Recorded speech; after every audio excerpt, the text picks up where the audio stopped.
Okay. We're going to get this started. If everyone could make sure their cell phones are on silent. And here we go. Welcome to this special discussion and special episode of the DIG podcast about the fight against mass incarceration in Philadelphia and beyond. My name is Daniel Denvir. I'm the host of the DIG, a podcast from Jacobin Magazine, a writer in residence at the Fair Punishment Project's news site Injustice Today, and a reporter focusing on criminal justice and immigration. And I spent quite a few years here in Philadelphia at the now sadly defunct City Paper covering criminal justice when Larry Krasner definitely wasn't the DA yet. We're live here at PhillyCam, the City of Philadelphia's people-powered public access television station and community radio station WPPM 106.5 FM.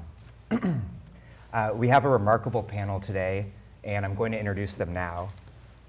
Bernie Sanders is an independent US Senator from the Green state of Vermont who, as you know, mounted a historic campaign for the Democratic presidential nomination in 2016, calling for an end to oligarchic rule in this country. Larry Krasner is today indeed the District Attorney of Philadelphia. Prior to that, he spent years as a civil rights and defense attorney and represented protesters and organizers of all sorts, from ACT UP and anti-Republican National Convention demonstrators to Occupy Philly and Black Lives Matter. Keeanga-Yamahtta Taylor is a professor of African American Studies at Princeton and the author of From Black Lives Matter to Black Liberation, and also How We Get Free, Black Feminism and the Combahee River Collective, both from Haymarket Books. Premal Dharia is the Director of Litigation at Civil Rights Corps and previously spent 15 years representing people charged with crimes in Washington, D.C., Maryland, and at the Military Commission in Guantanamo Bay, Cuba. Senator Sanders, I'd like to start with you. What is your assessment of the current state of an American criminal justice system that incarcerates so many poor people, particularly poor people of color, for such extremely long sentences, and yet seem to have a lot of trouble finding anyone on Wall Street to punish in the wake of the financial crisis? Ain't that something, huh? You're suggesting that the people who destroyed our economy, who forced millions of people to lose their jobs, their homes, their life savings because of illegal activity, and nothing happened to them. Not one of them went to jail. And yet we have kids in this city, all over this country, who get picked up with marijuana. They get a criminal record. Some of them will end up in jail. So I think bottom line here is, we claim to have in the Pledge of Allegiance a system calling for justice for all. But one would be very naive to believe that was the case. We have a system of justice for the wealthy. And if you have the money and the good lawyers, my God, there's almost anything you can commit and get away with. And then we have another system for the poor and working people of this country. So the bottom line here is that in the midst of massive income and wealth inequality, a declining middle class, 40 million people living in poverty, massive amounts of racism and sexism in this country, we have, and this is an important point for us to digest, we have over 2 million people in jail today, as you indicated, largely poor, disproportionately African American, Latino, Native American. We have more people in jail than any other country on earth, including China, a communist authoritarian country. And then on top of all that, we have the privilege of spending $80 billion a year locking up fellow Americans. So I think there could be no debate, whether you're a conservative or progressive or somewhere in between, that we have a broken criminal justice system that is begging for real reform. And the good news, as Larry will talk about, we are seeing here in Philadelphia and all around the country the beginning of an effort to bring about significant reform of that system. Senator, one big problem, of course, with mass incarceration and policing in this country is the drug war.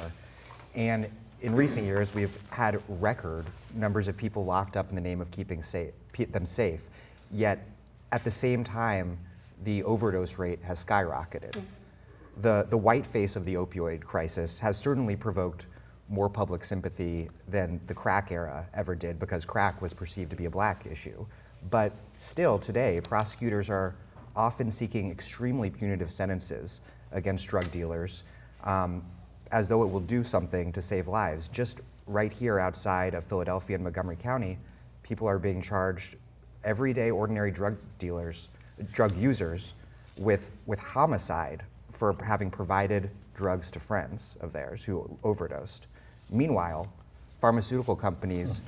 are charging sky-high rates for naloxone, which saves people's lives. How do you see the opioid crisis and the drug wars, and what can Congress do to end both? And don't get me into the drug companies and the pharmaceutical industry, or we won't discuss anything else. Because these are some of the biggest crooks in America who major 5 companies made $50 billion in profit last year, and people can't afford the medicine that they need. Look, I think it is fair to acknowledge that when we talk about a broken criminal justice system, we also have got to acknowledge that we have had a 40-year failed war on drugs, which has done massive damage to this country. I mean, and we could talk, and we will talk about the insanities of this so-called war on drugs. But let me just start off by saying that under the Federal Controlled Substance Act, people think I'm not telling the truth, but I am. Heroin is regarded as a Schedule I drug, right alongside of marijuana. Heroin and marijuana. Does anybody in their right mind, people will talk about the pluses and minuses of marijuana. Nobody thinks that marijuana equates to a deadly drug like heroin. We have seen in the last number of years, millions of people arrested for possession of marijuana, getting criminal records. Now, you got a criminal record that might not put you in jail, maybe sometimes it does. But what does it mean when you go out and get a job? When you try to get some other public benefit, people say, oh, you have a criminal check? Well, you come back next year, I don't need you right now. So we have, I think, need to have an understanding that prohibition against alcohol did not work in the 1920s, and prohibition against marijuana and other drugs is not working today. So it has to be rethought in a very, very fundamental way. And the good news, of course, is it is being rethought. I think we have 8 states in this country now, plus DC, that are either decriminalizing possession of marijuana or moving to the legalization of marijuana. I am in support and a co-sponsor of federal legislation that would do that in every state in this country. So I think if we're serious about understanding a failed and collapsing criminal justice system, ending the war on drugs is an important part of that. I want to set the table for the rest of the discussion, DA Krasner, by getting into some detail about precisely what has gone so wrong with the criminal justice system, particularly here in Philadelphia. You obviously experienced the system close up for years as a defense and civil rights attorney, and the city has a long history of impunity for police abuse and district attorneys who were more than happy to look the other way while packing off residents of the city to state prison. Tell me about this city's criminal justice system as it has existed and why you ran for DA to change it. So I think much like other cities, what you have is a highly politicized DA's office where the district attorney basically gets elected in order to run for something else. And if you look at the history of Philly, that's what you see. You see Arlen Specter, you see Ed Rendell, you see other people who, successfully or not, ran for higher office from that office.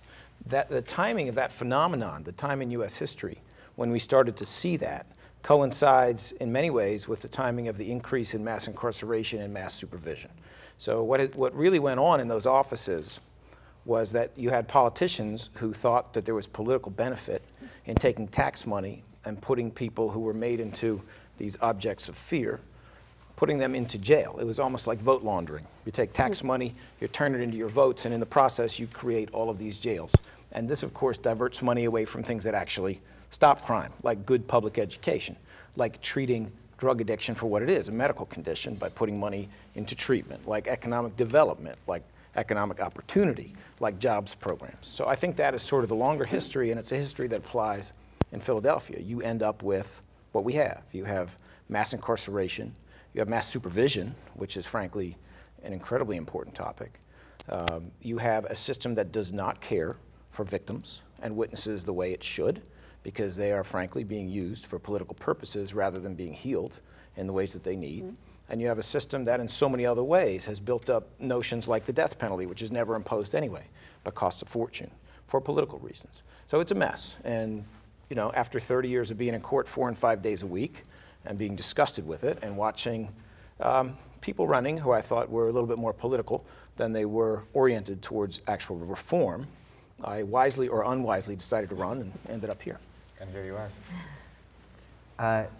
Keeanga-Yamahtta Taylor, you've been a serious critic, trenchant critic of mass incarceration, not only as a massive human rights violation, but also as a system of racist social control in a period, a long-standing economic crisis in this country.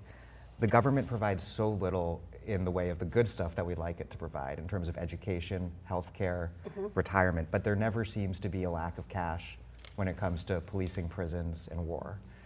Can you talk a little bit about what progressive elected officials need to understand about the role played by mass incarceration and policing in our highly unequal and profoundly segregated society? Well, there's a lot to say about it. I think the main thing, just as a starting point, is that we shouldn't talk about these issues in isolation. So meaning that we shouldn't talk about the crisis of mass incarceration and the crises in the criminal justice system without talking about it in perspective of what else is happening in our society, particularly the gutting of the civic infrastructure. So in a city like Philadelphia, where a few years ago, I think it was 2012, 26 public schools are closed. In Chicago, which is a perennial target for the right, for the administration, 52 schools, public schools were closed in 2012. Another 3 high schools in a neighborhood that is seen as a kind of focal point of violence in Chicago has announced closure of 3 high schools in Inglewood. At the same time, in Chicago, the city has found $95 million to build a new police academy. And so I think that we have to not just connect these issues in a typical way, which is to say that poverty gives rise to crime, because as you pointed out, there are many people who commit crimes. But what poverty does is create the basis upon which certain groups of people become more vulnerable. So we talk about racial profiling. There's also such a thing as poverty profiling. And so African Americans and Latinos who are overrepresented in the ranks of the poor and low income and working class become much more susceptible to the surveillance of the police, to the surveillance of the criminal justice system in general as a result. And so in that sense, we have to look at these things together, which is dealing with the issues of mass incarceration and crime, but also we have to not reinvest, we have to invest in poor and working class communities that have been gutted, not recently, but over the last 40 years in terms of public education, public hospitals, public libraries, public clinics. The entire public sector has been undermined. And so those things, we have to see those things together as a way to really fight this issue. Thank you. Premal Dharia, in October, my colleague Josie Duffy Rice wrote an op-ed in the New York Times taking Manhattan District Attorney Cyrus Vance and other self-styled reformer DAs to task.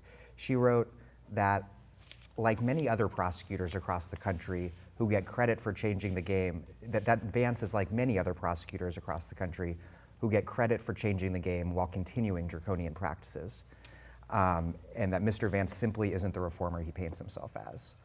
Where have you seen self-styled progressive prosecutors betray their rhetoric in practice? And since you're sitting right next to DA Krasner, what have you seen so far in Philadelphia? I can leave if you want. Yeah, close your ears.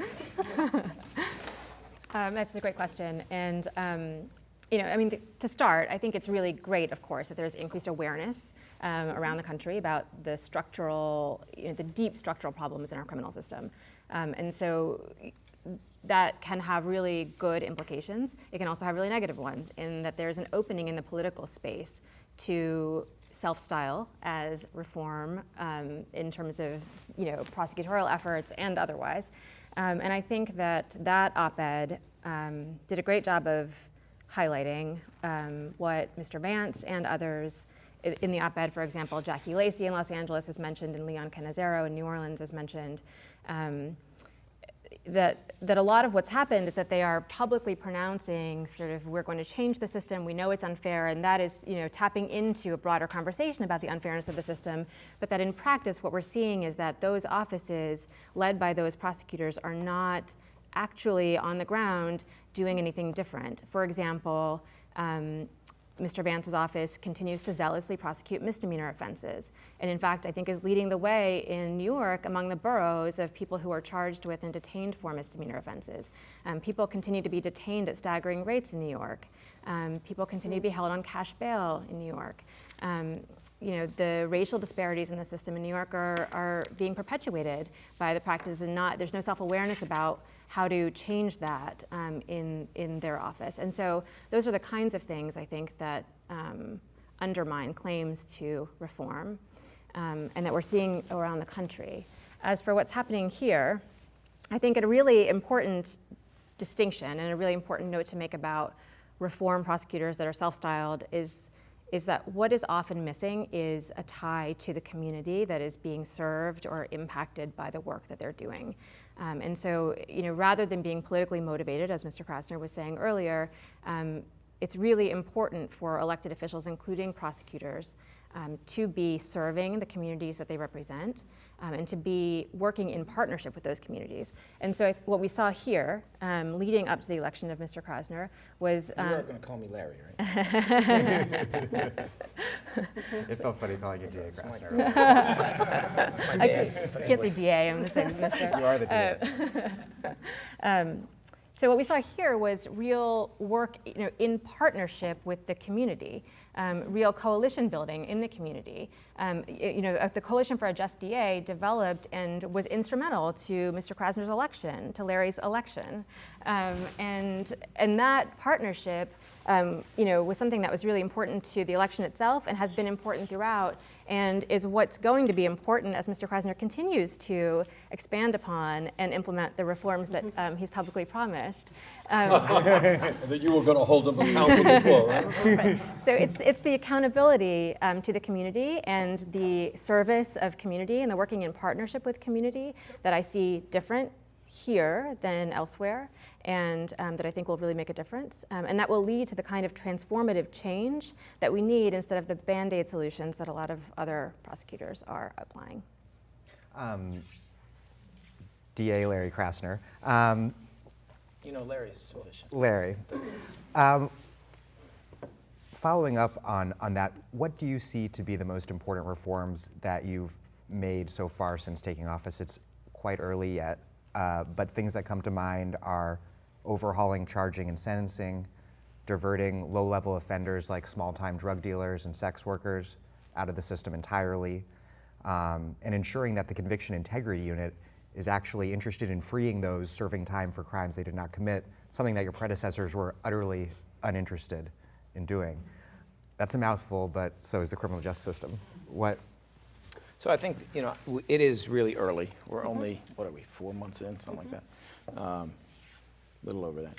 But I think probably we've had the most success thus far in working on issues of mass incarceration and mass supervision because they are so immediate that you can have an impact right away. For example, we identified 26 different crimes that are not so serious where we wanted to have a presumption that people would not be required to pay cash bail in a state where cash bail is routine. And guess what? Our county prison population started to come down twice as fast as it was coming down previously. We made a decision that since the Pennsylvania sentencing guidelines, which judges are not required to follow, although they must consider, are not actually scientific. They are not based upon evidence showing that they prevent recidivism. They're actually just based on an averaging of sentences across the state and some sort of misguided effort to bring uniformity to excessive sentences. Since that's all they are, and since not only is the country the most incarcerated in the world, but Pennsylvania has a rate of incarceration that's even higher than the rest of the country, that we would take for most offenses that are not too serious, we would have our assistant DAs offer something below the bottom end of the sentencing guideline.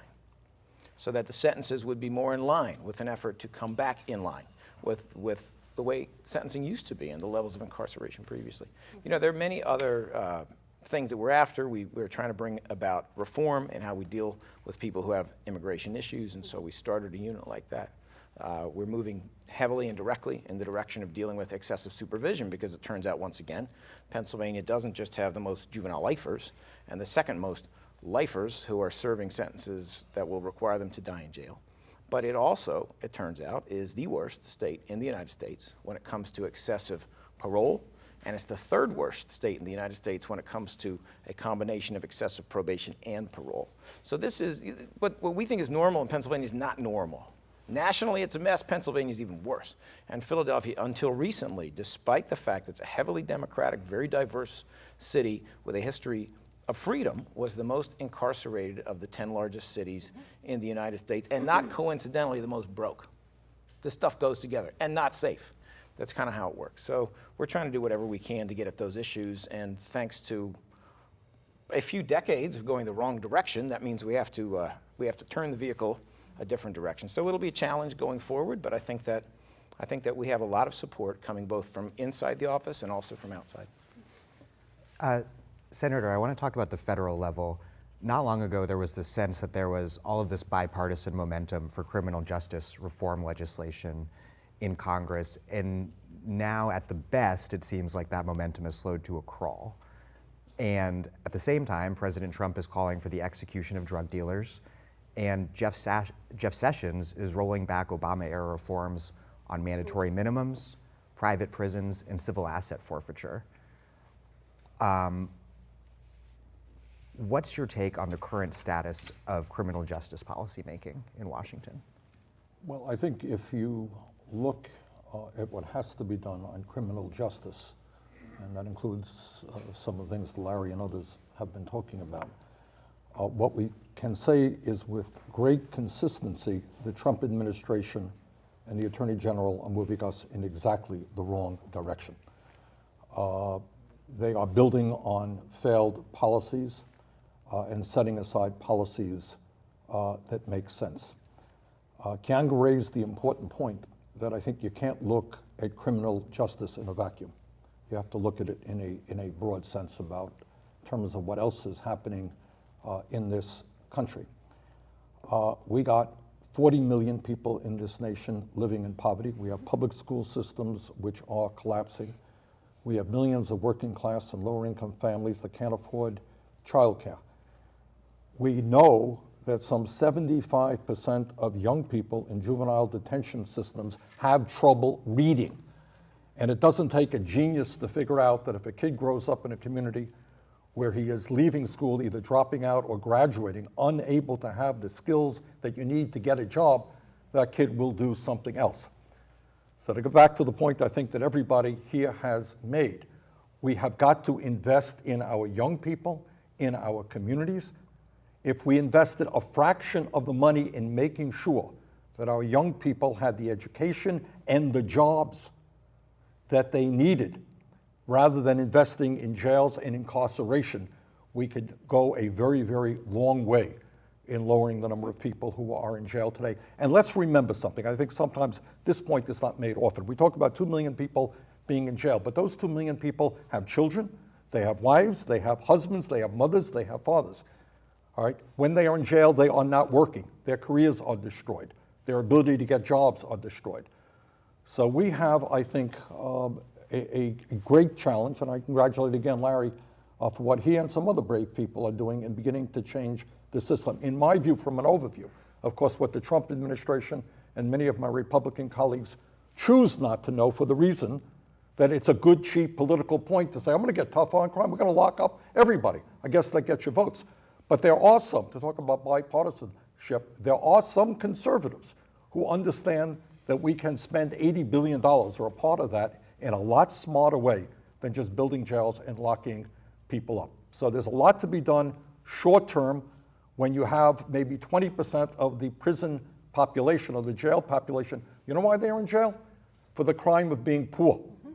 This is insane, but you got people who cannot afford bail and are in jail before their trials. You got other people in jail because they can't afford to pay off a traffic ticket. I mean, we're talking about hundreds of thousands of people. This is kind of a no-brainer. And then we move to mental health. We've got how many people in jail? You throw people in jail because we don't have mental health facilities. So there's a lot of very obvious things that some conservatives understand. And despite Trump and Sessions, I think there is a momentum all over this country to begin to tackle this broken criminal justice system. Others should feel free to jump in at any. The one thing that I would say is that I agree. The level of imprisonment, I think, reflects the level of inequality in our society, which is why the United States stands out among its peer nations. And to some extent, I always describe this as the policing in particular becomes a kind of public policy of last resort, where we're not willing to pay for the schools, we're not willing to pay for the type of programs that are intended to mitigate against poverty. And then the jobs that are created, I mean, Trump keeps going around talking about it's the lowest black unemployment rate in history. And we're not talking about the kind of jobs and whether or not people are being paid a living wage and what kind of benefits are attached to these jobs, which is why I think it's so critical to talk about this within a much broader perspective of all of the things that we're going to do, so that the conversation doesn't become siloed into this or that particular aspect of criminal justice reform without seeing that we have to create a much bigger, there has to be a much bigger issue created around what types of alternatives are going to exist in our country. In terms of shifting the policy-making momentum away from Sessions and Trump's right-wing reaction to the direction we need to be going, Senator, what needs to be done? Obviously, the vast majority of people in this country who are locked up in state and local facilities, but the federal government did play a big role in leading the rise of mass incarceration. And I should underline, we haven't talked about it yet, that immigration enforcement, the detention and deportation of undocumented immigrants, is a huge part of this country's law enforcement and incarceration issue. I mean, what you're talking about is, we have not only a military industrial complex, you got a prison industrial complex in which some people make a whole lot of money. But to answer your question, I think when we talk about the need to transform this country, and when I refer to that as a political revolution, what it means is bringing people together around an agenda that works for all people, not just the 1% of wealthy campaign contributors. And as part of that agenda, it means health care for all. Think about what that would mean for families. Raising the minimum wage to $15 an hour, creating decent paying jobs, making sure that we have a child care system that works for working families, and making public colleges and universities tuition free. If you think all of those things would not significantly lower crime in this country, you would be mistaken. That's where we should be investing. But on top of all of that, I think we need to build a progressive political movement which understands that criminal justice and immigration reform are integral parts of that agenda, of our agenda. So it's not just health care for all. It's not just raising the minimum wage to $15 an hour. It is saying that we have a goal of significantly reforming a broken criminal justice system. And I think we'll talk about the ways today about how we can do that. And I think, let me give you some good news despite Trump, is that all over this country, we are seeing working people and young people starting to run for office on progressive platforms. We're seeing voter turnouts higher than they used to be. There are millions of people who are determined not just to take on Trump, but to transform this country, raise the voter turnout, and create the kind of nation that we know we can become. And criminal justice and justice in general is in the midst of that whole debate.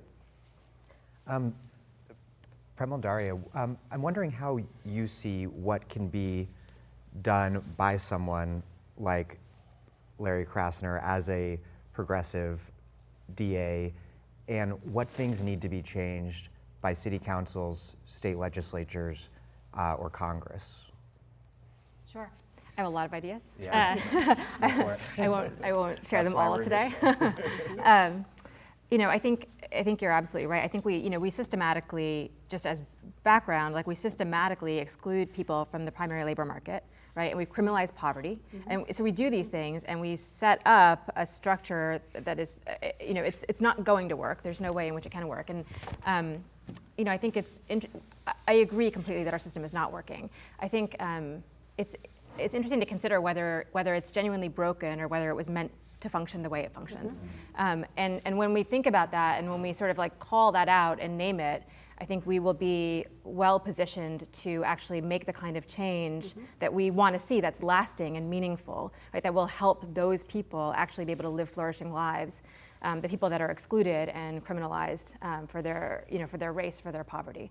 And so one of the main approaches that I think prosecutors can take in this realm is ending cash bail, ending the money bail system. Wealth-based detention is, around our country right now, there are over 400,000 people locked in cages every single night who are pretrial, who have not been convicted of any crime, and most of those people are there because they cannot afford to purchase their way out. They are, out of their beds and away from their families and children and homes and jobs because they cannot pay for their freedom. And so ending this grotesque system in which we sort of premise the ability to be free on the depth of your wallet has to be a priority. It just has to be a priority. My organization, Civil Rights Corps, has undertaken litigation as the primary means to challenge the money bail system around the country. And for example, we brought a lawsuit in Harris County, Texas, which is where Houston is. Huge city, massive number of incarcerated people. And one of our clients in that case, Loetha Magruder, was 22 when she was pulled over for driving 10 miles over the 40-mile-per-hour speed limit.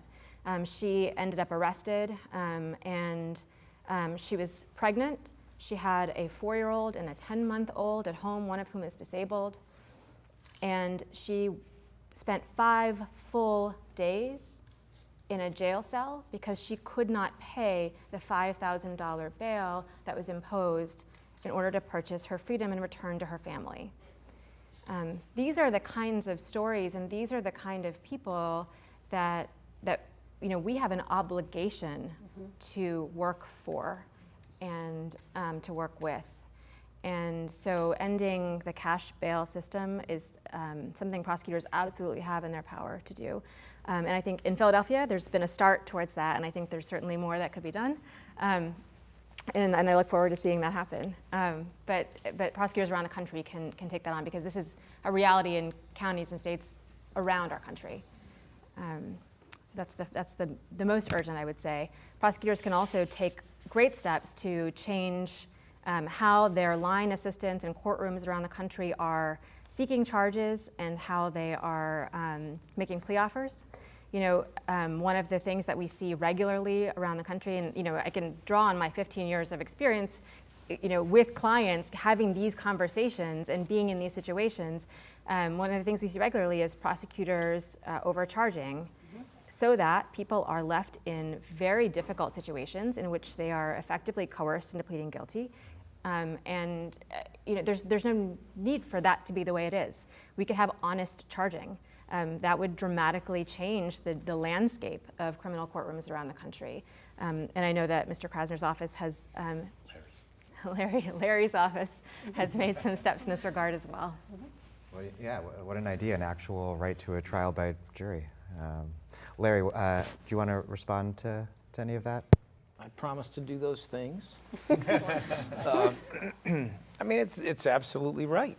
We have to do a lot more. I think the good news is that, as one person said to me during my campaign, a very churchy person, we just have to let you know.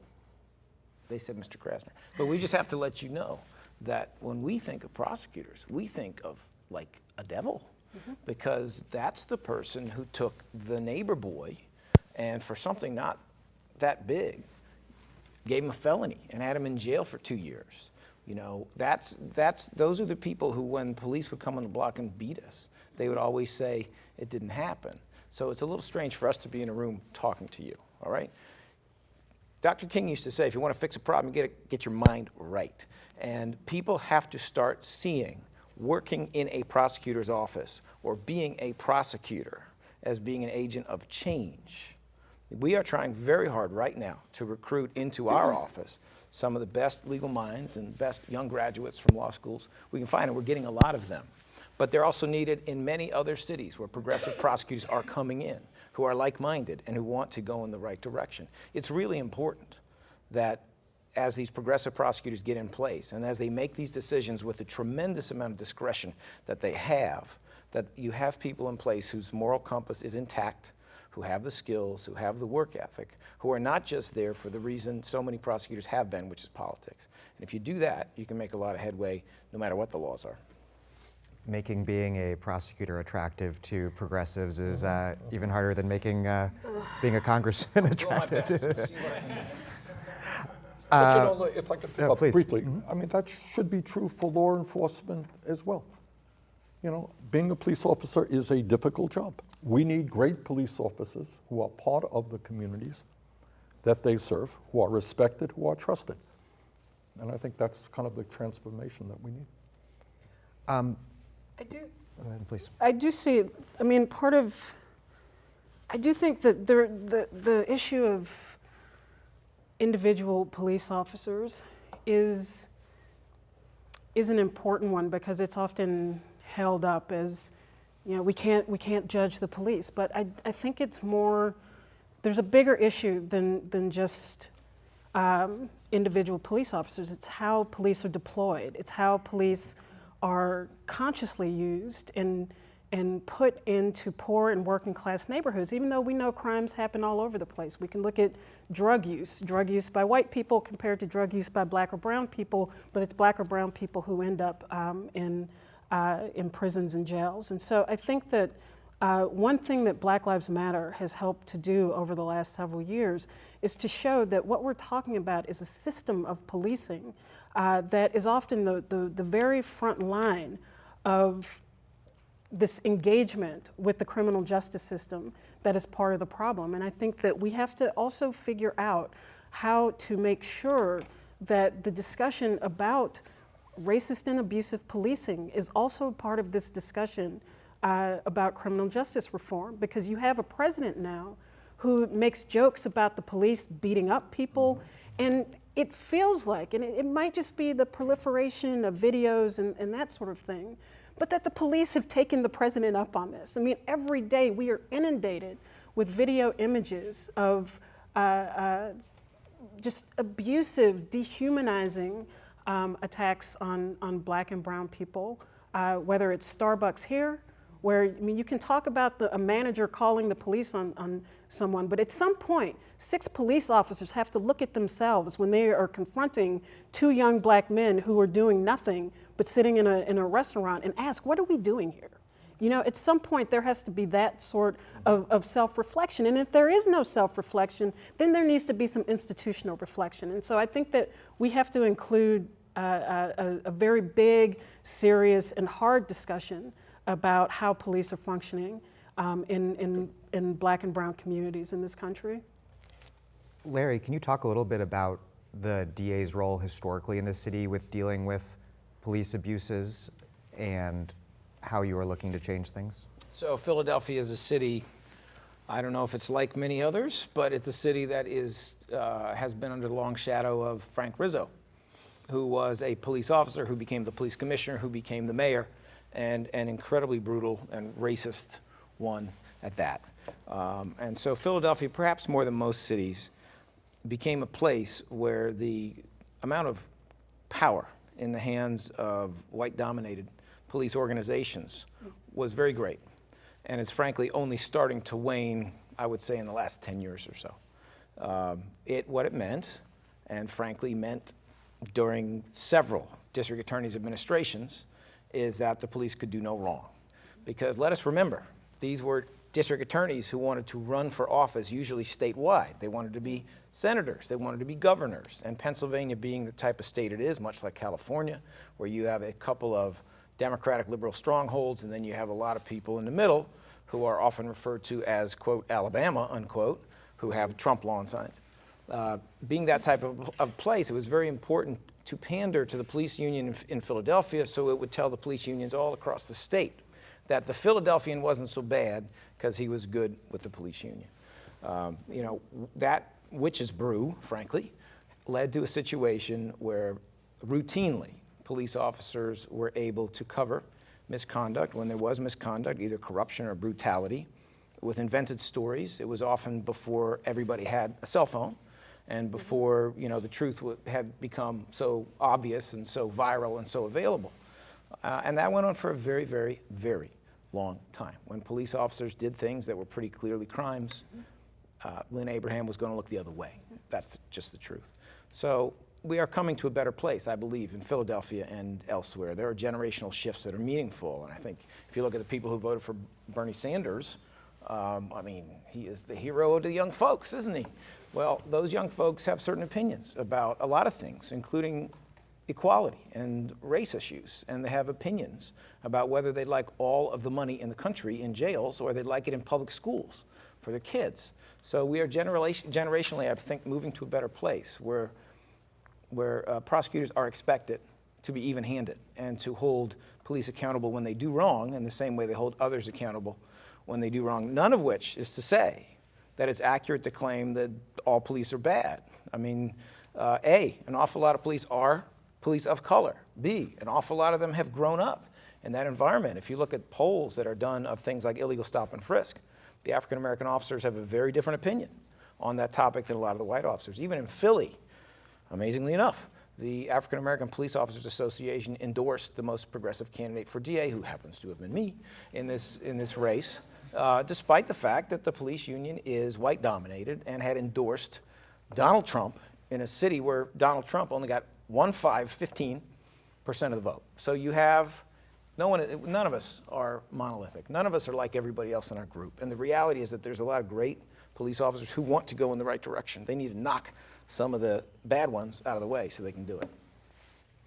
Senator, your run for president showed that certain things that were long considered against the rules could be said and that they would be received with a lot of popular support. I think Larry showed the same thing when he ran for DA. There were certain things that people running for DA weren't allowed to say, and he said them, just as there were certain things that someone running for president wasn't allowed to say, and you said them and almost came out of nowhere and won.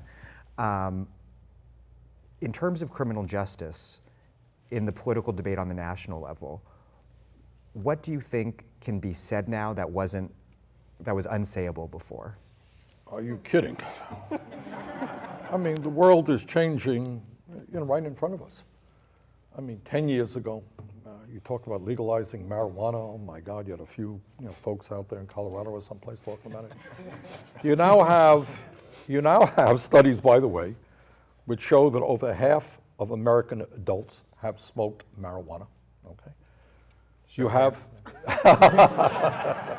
At least. You have 8 states that have either decriminalized or legalized marijuana, and that number clearly is going to grow.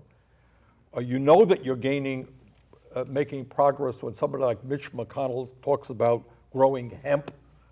When John Boehner, gets on board, I forgot exactly, decriminalizing marijuana. Look, what politicians are about is trying to assess where people are at. And more people, African American community, Latino community, the white community understands that this war on drugs has failed, has destroyed so many lives, is costing us so much money. I just heard something today. Somebody can confirm it or not. My understanding is it costs about $36,000 a year to send a kid to Penn State. What does it cost for us to be locking up that kid? 50, 60,000? In Philly, yeah. All right. And I think people are catching on. That it makes a lot more sense to be educating our young people than putting them away and wrecking lives and spending a whole lot of money in that process. So here is the good news, and you raised this point. And on issue after issue, whether it is criminal justice, whether it is healthcare, you know, majority of Americans now support Medicare for all, overwhelming support for raising the minimum wage, overwhelming strong support for making public colleges and universities tuition free. On all of these issues, you know, the media doesn't tell us this. The American people want government to work for ordinary folks, not just wealthy campaign contributors. So I think the word is out that you can run for office on a progressive agenda. You don't have to be defensive about it, because more likely than not, most of the people in your community support that agenda. Let me say this. I think what we saw in Philly was what I guess we should have known, which is that the Democratic Party in particular has suppressed the vote. They may not have thought they were doing it, although some of them surely did, depending on where you were. Yes, they did. You know, but I think what happened with Bernie, and I think to some small extent what happened here with this campaign, is a whole lot of people who were never going to vote because they were so tired of the candidates running, decided that this was the time when maybe they would go register to vote. You know, voting is habitual. If you run candidates who excite a group of people who feel alienated and they come out and vote the first time, they may just get amped up enough to do it again, especially if you can get more candidates who are in that category. And it makes all the difference. There used to be a much higher rate of voters turning out 30 years ago than there are now. You know, if progressives can do that, if they can stop playing the middle, if Democrats can stop trying to act Republican light, which is what they have done for decades unsuccessfully. I'm glad you're smiling at me. If they, Absolutely right. if they can start doing that, and we can just excite the people who want to participate but have no faith in those candidates, then there is nothing the conservatives are going to be able to do. This is part of the issue. In the last election, there are 238 million eligible voters in the United States. 137 million voted. 100 million people did not vote, and I think there's a bipartisan problem, which is neither party has been able to speak to the actual concerns of ordinary people. And so I think this is part of the issue.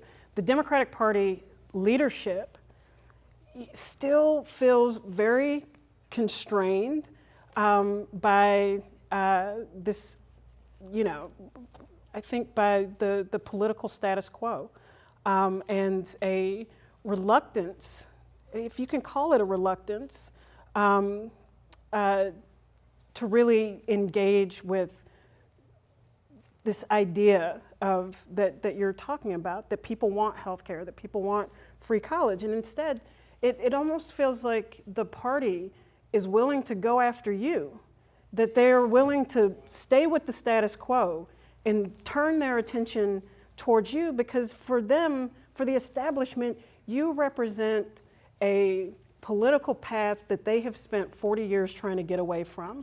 This idea of big government, that we should be spending money on social programs. That's the old Democratic Party, according to this logic, and this is a different thing. Wall Street, contractors, the whole thing. And so I'm not sure how that cul-de-sac is broken out of, because those are the people who are in control of the party. Those are the people who dictate the direction of the party. And meanwhile, Bernie Sanders gets 13 million people to vote for someone who identifies as a socialist. And so you see that there is a deep desire for a different way, for a different path. But the question is always whether or not that can fully emerge when you have the people who are leaving the White House broke and then running again, becoming millionaires based on giving sweetheart speeches to Wall Street.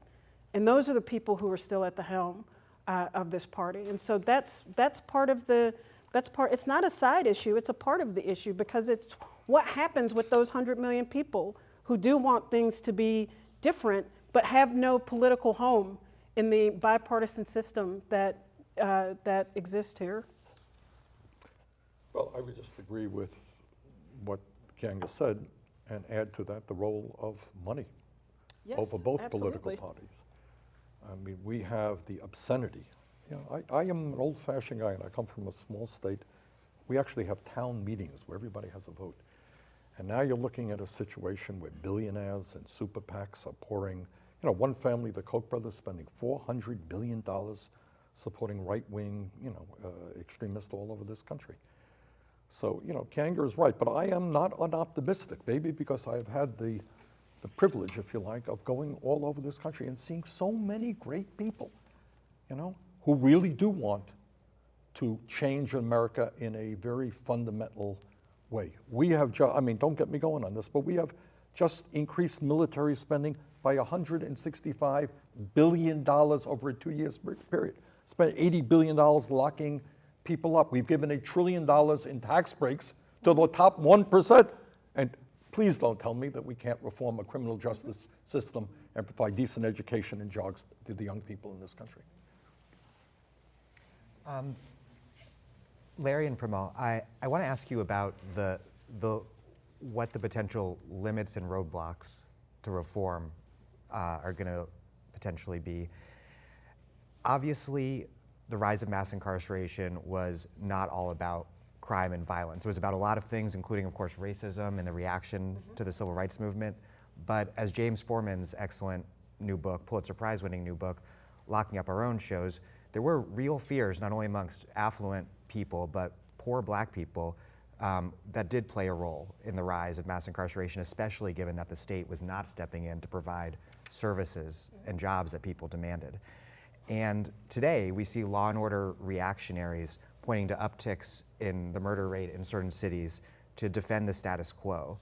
So my question is, part one, how can we reduce the prevalence of violence, which is a real problem in a city like Philadelphia, and other sort of social harms without exclusively relying on policing and prisons? And then two, when violence does happen, how do we avoid a Willie Horton-style trap, which we had 2 major incidences of in the 1990s in Pennsylvania, where a particular tragic incident of violence becomes exploited by the media and by conservative forces to call for a new crackdown and to push back against any reform. So. Go first. Okay. Sure. I have some thoughts about that. So to answer your first question, in terms of what we can do, I think what we've all been talking about here today, and what I've tried to do with my career and with our litigation, is fundamentally to change the narrative, right? We have to change the entire narrative. We have to radically shift how we think about our criminal system, how we treat human beings in our country, what the purpose of all of this is, and what the goals are. So I think starting from that premise, doing what Senator Sanders has been talking about in terms of implementing actual policies that address exclusion from the primary labor market, that address the lack of education, healthcare, mental health care, treatment, all of these things, right? They're critical, and they go directly to the heart of why people end up in the criminal system to begin with. And if we actually sustain communities and allow them to flourish, I think we will see a totally different kind of system and a different kind of country. And so that has to be a priority up front. That's also related to how we treat people in and after they are in the system, right? We are not taking care of the people that are going to come back and be our neighbors. That's partly because we're not talking to the neighborhood, right? And the people who are making decisions are not talking to communities that are directly impacted enough, and that needs to be a better conversation that's happening. But we're not taking care of people who are re-entering. We're devastating lives. We're sort of putting people in these concrete boxes, saying good luck, devastating them, ruining their chances for success, and then plopping them back into neighborhoods and expecting everyone to be good. It's not going to work. And we need to take care of things on the front end, on the back end, and in between. I mean, there's a lot of work to be done there. To answer your other question. Politicization of violence. Yeah. Mass incarceration ends. Yeah. I mean, I think part of what we need to talk about there is changing the narrative around what's politically costly, right? Why are we allowing the conversation to be focused on the Willie Horton-esque, incident, as opposed to the the scale of harm that is inflicted by the criminal system that exists now. And I think that one thing that Mr. Krasner's done in this first sort of phase of change that's happening in Philadelphia is to tackle that, for example, by starting to talk about the cost of incarceration at sentencing, right? Like once we start changing the scale of the kinds of harm we're talking about, and adding all of the harms to communities, to people, to real people, to the budget, to all the things that are also impacted by the choices that we make, I think that is a real way to address that potential cost, that potential danger. Larry? So the truth is that these policies are not simply ineffective. They cause crime. That is the truth. All the tough on crime, foot stompers and chest beaters for all these decades have been causing crime. And they've been doing it because they have taken the investment society should put into schools and into jobs and to all the other things we've talked about, and they've put it into corrections, mostly for their own political purposes. That's reality. They don't get to claim the moral high ground that somehow their tough on crime policies worked, because they didn't. They did not work. We see that right now. That's part one. Part two is when we talk about the narrative, there's this thing called science. That's a radical idea unto itself, Larry. There are these things called facts, and there's this thing called science. And there is a very ugly and long history of yellow journalism, no offense to you, which basically goes like this. Just to say present company excluded. Of course. Which basically goes like this. Murder goes up X, coverage of murder goes up 7X. Why? Because fear sells papers, makes money for papers. And that is in the bones of journalism anymore. We could talk about the reality that crime is actually going down in a particular city, but that's not what we're going to talk about. We are going to talk about a sensational crime, a bloody crime, probably with a victim whose face is white and probably with a defendant whose face is black, because that is an old trope that just keeps coming out and seems to serve political purposes fairly well. The media needs to own this, but we also as activists or as prosecutors, as professors, as politicians, we have to own the reality that if you don't gather the information to be able to say, this actually works, it's working all over, you're identifying a single incident and acting as if it's the truth, that's Ronald Reagan politics, that is, pardon the expression, bullshit. You can say this, we're just on the Can I? internet. Okay. Yeah. Then I'll say more. But we have to be able to attack that.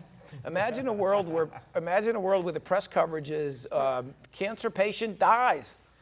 Oh my God, cancer patient died. Well, wouldn't you say, well, is the doctor, generally good, and is our lives getting longer? We're not actually going to end mortality today, but if lives are getting longer and more people are surviving, why are you focused on the single incident? But we don't say that. Medicine figured out there's a thing called science. Criminal justice hasn't gotten there yet, and we all need to take them there.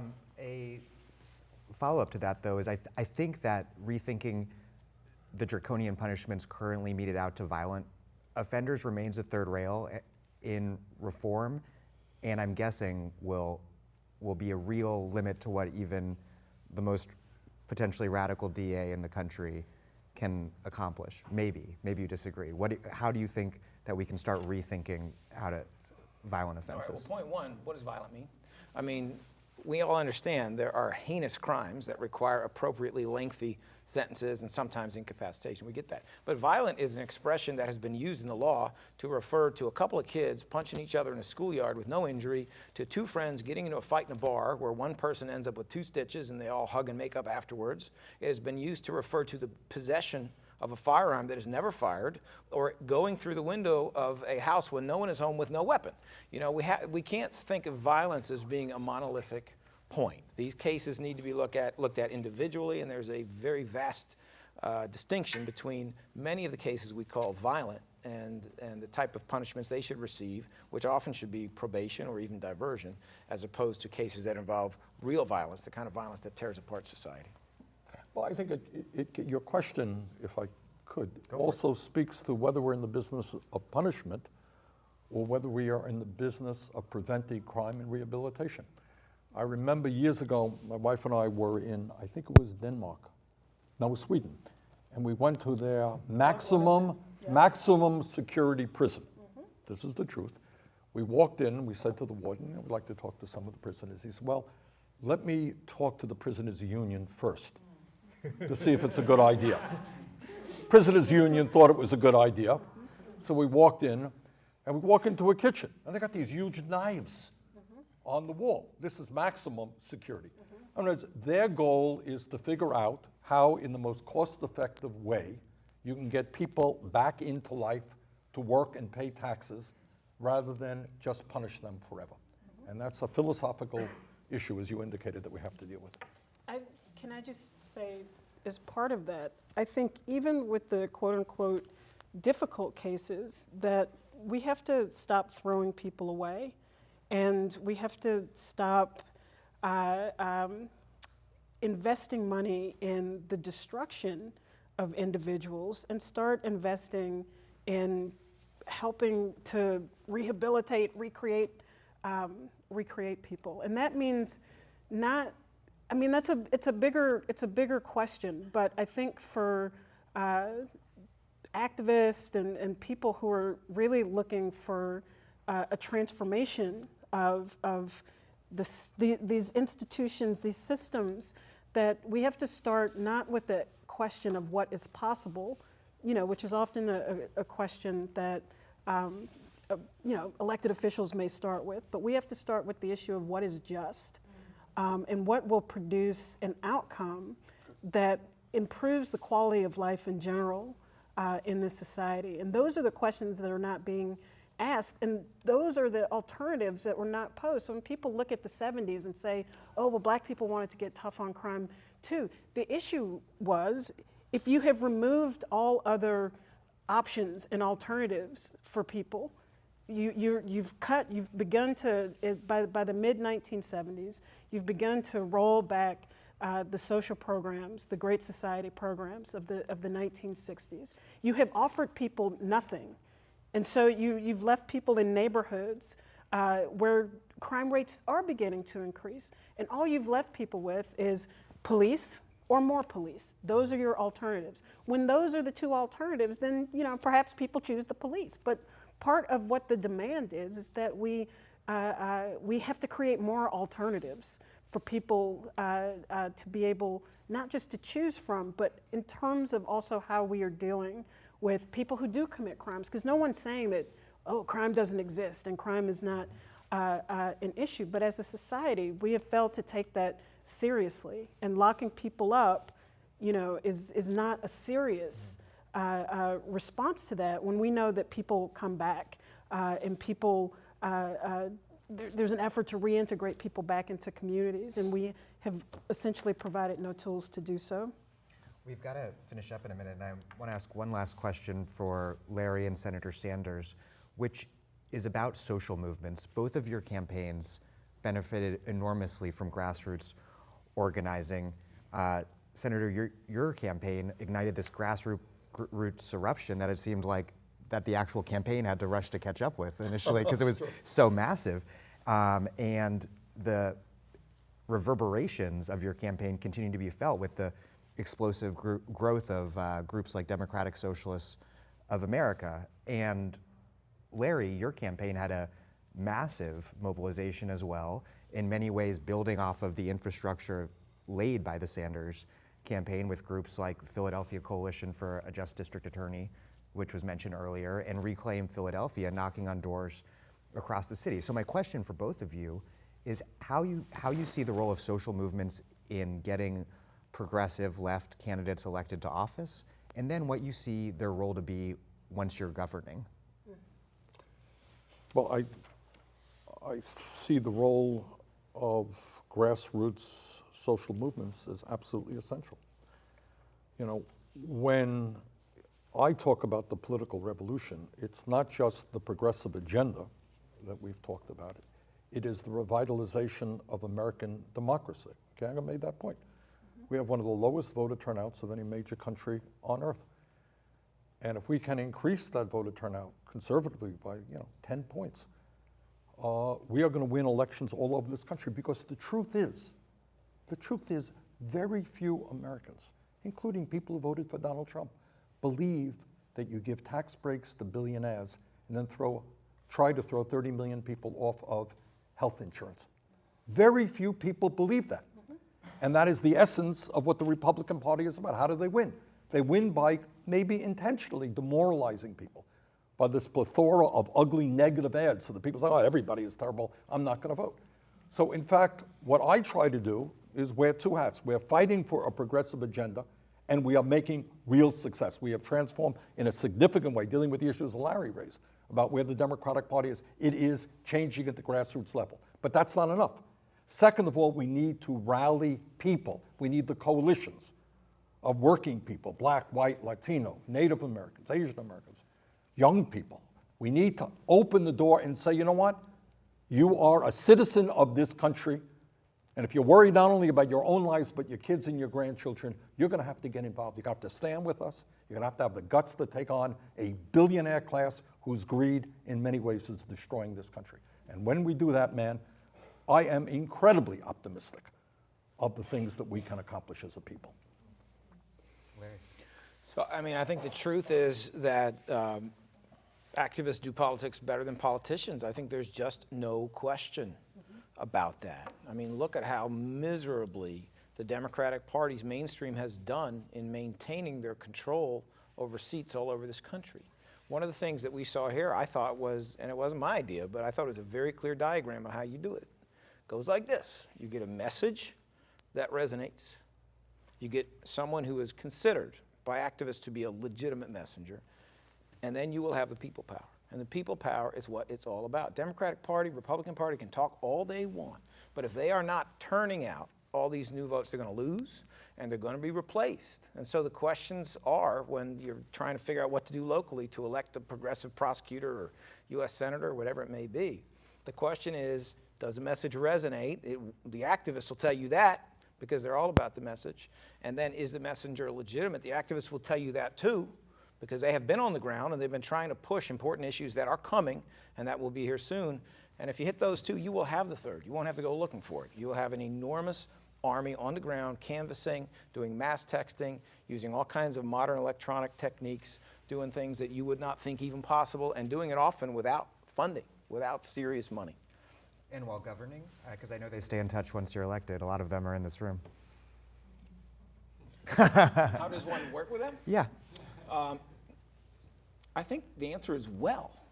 You know, I think the bottom line is it's the greatest volunteer army you could have, because when the nonsense starts and the yellow journalism comes at you, they are the ones who can stand up and answer, and they can say, no, no, no, this isn't the usual trajectory of claiming that an individual is a movement, and then we get that individual out of the way with attacks. This is a movement. There is a movement in this DA's office or in this other office, and we stand for it, and we're going to answer you. We're going to answer you with different faces and different groups of people all the time as you try to attack this, until you finally figure out that destroying the supposed leader of what is really a movement is not going to change anything. I think that's the most important thing they can do. They can also, as they love to say, hold your feet to the fire and keep you accountable. I hear that a lot, and thank you for that. Yeah, they're interested in that generally. Yeah, you know, make no mistake, activists are smart. They are verbal. They know their stuff. They are an army that can win without weapons, and sometimes they heckle you during roundtable conversations. They can win without weapons because they're that good. They're that good, and that's why they're so important. Well, that's all the time we have for today. I want to thank all of the panelists, Senator Bernie Sanders, District Attorney Larry Krasner, Keeanga-Yamahtta Taylor, and Premal Dharia. Thank you all very much, and thanks everyone here for coming and everyone watching.